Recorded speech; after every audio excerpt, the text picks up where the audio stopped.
Final question before the audience, CEO question. Even since you took off your CEO hat, a lot has changed. This balance of power between the board and maybe some of the outside influence like auditors and lawyers. How do you think corporate America is going through this process now? Do you think that you and some other CEOs would have an uncomfortable time with what's happening in the boardroom today? Well, I don't think in great companies it's happening that much. I think without question, the corporate America brought it on itself.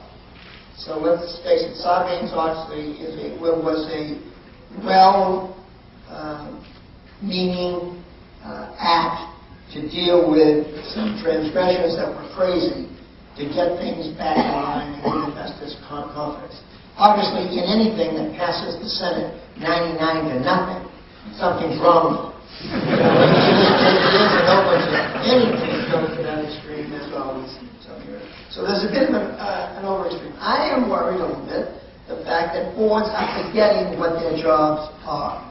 The board's job is to pick the CEO, to understand the vision, to be sure that the company is operating effectively towards that, and in order to do that, it's not to sit in boardrooms and pour through papers. We send our board to the field 5-6 times a year without us to climb around factories, to go to dinner with managers. We did that in the mid-90s, and they did it for 6 years, 7 years while I was there. The board has to go out and touch and feel real people doing real things, and not look at how would a board member show up 10 times a year for 4 hours and a big lunch. To look at balance sheets of multinational banks, for example. People are trading euros for yen all over in the middle of the night. These guys are in there with the books. It's crazy. So micromanaging by boards is nothing but trouble. And I'll give you a case in point.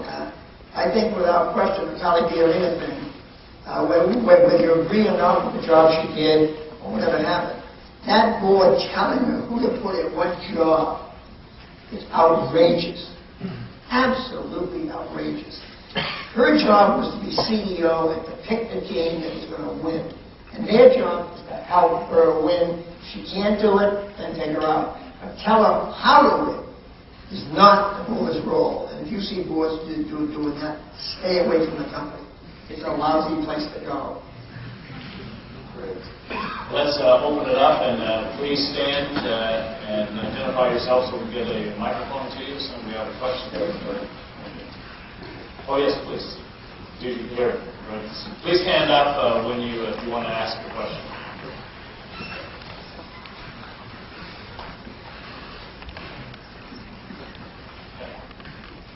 Thanks, Mr. Welch, for coming to UCLA Anderson. It's terrific to see you here. My question keys off the executive board relationships that the dean was talking about. What do you think of the excesses in executive compensation, Jack? Specifically, Dennis Kozlowski, Mike Eisner, Carly just got the $22 million severance package from HP. How does corporate America go about bringing this in line with normal standards? Well, first of all, did anybody get the question?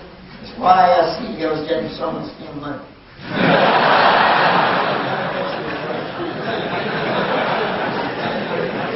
Let me try and deal with it.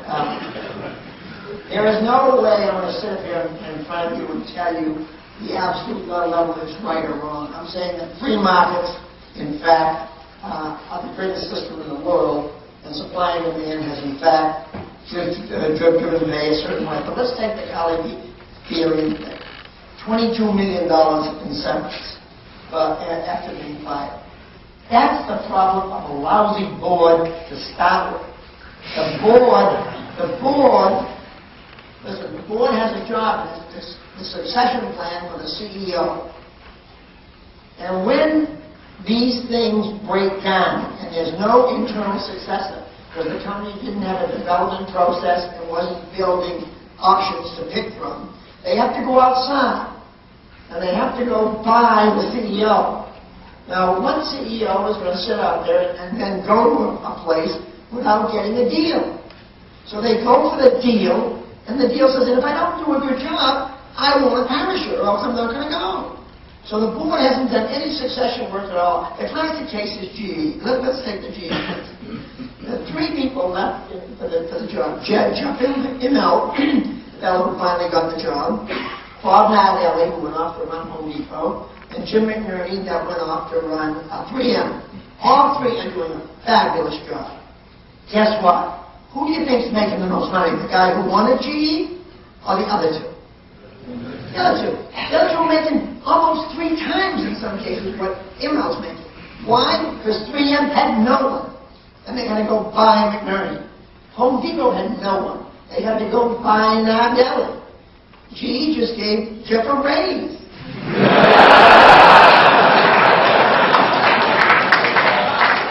That's the way it works.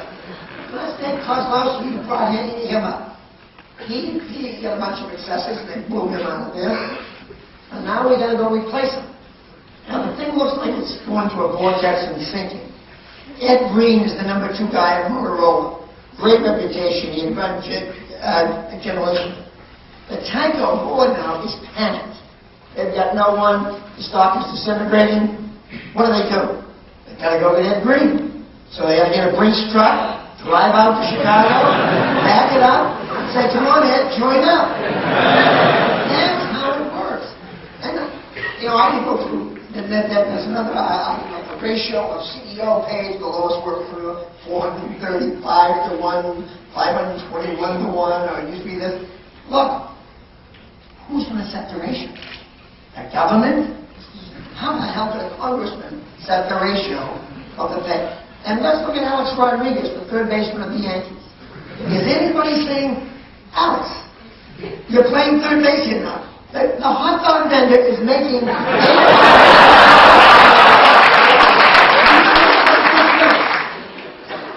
It's a free market. Sometimes they're wrong, but that's the way it is.